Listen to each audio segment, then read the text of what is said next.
Napakalapit ni Lord sa'yo. Close na close siya. Alam ko may mga araw na parang feeling natin ang layo-layo ni Lord at hindi niya tayo pinapakinggan. Kapatid, ito ang totoo. Katabi mo ang Panginoon. At nandyan siya at He wants to be involved in your daily life. Araw-araw, nandyan siya. May kwento ako para sa'yo.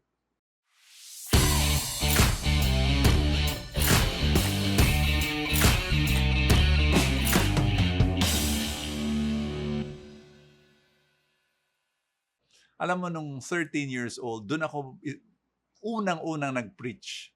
Pagkatapos doon, ayan na, many opportunities now to preach. Siguro sinasabi niyo, paano ganun? 13, 13 anyos nagpi-preach ka na? Oo, maraming natuwa. Pero syempre, ang pinaka natuwa na sobrang masayang-masaya, yung nanay ko. Alam mo, yung nanay ko, mahal na mahal ako. Pero nung nagsiserve na ako sa Panginoon, parang it was a dream that she never dreamt of. No? At parang nasa langit siya. Every time she sees me preach, yun talagang grabe yung saya niya. Eto pa. So, 13, 14, 15 years old, iniimbita na ako sa mga malalaking mga group para mag-preach. Nandun ako sa stage, tatawagin ako sa stage. Pagpasok ko sa stage, tapos tinitingnan ko yung buong crowd. Alam mo, from the corner of my eye, nakikita ko, parang may babae doon, no? May daladalang ang laki-laking cassette recorder. Yung mga bata na nakikinig sa akin, hindi nyo alam ano yun, ano? Bago pa yun sa CD. It's a cassette, talagang ang laki-laki ng recorder na daladala niya. Nanay ko yun. No? Every time may talk ako, major talk, nandun siya, nagre-record. Alam mo, pagkatapos ng prayer meeting na yun, hinahatid na ako sa sino man na nag-imbita sa akin. So pagbaba ko sa bahay, naririnig ko na boses ko. Pinakikinggan niya ulit yung talk ko. Kakatawa ko sa kwarto ng nanay ko, "Ma'am, pinapakinggan naman ako. Narinig mo na ako, nandun ka, no?"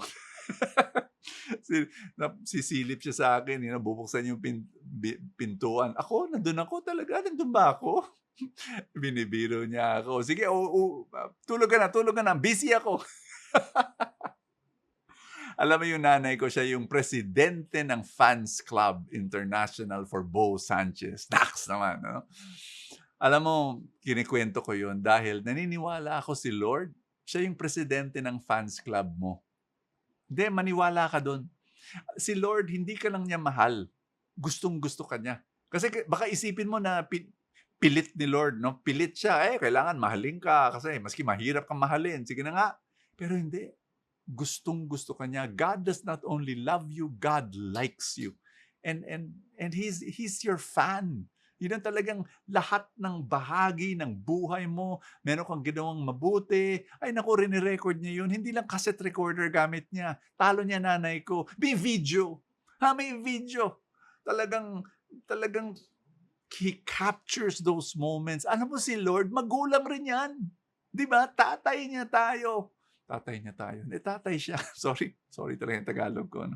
Bali-bali. Pero the thing that I want to share with you, ito hindi magets ng mga tao. Parang si Lord ang layo. Si Lord nakaupo lang sa trono. Parang distant God. God is not like that. God is a God who wants to be part of your life. And alam mo, pag meron tayong ginawang mabuti, talagang wow, ang lukso niya ng tuwang-tuwa si Lord sa iyo. And alam mo, I shared this last Monday, di ba?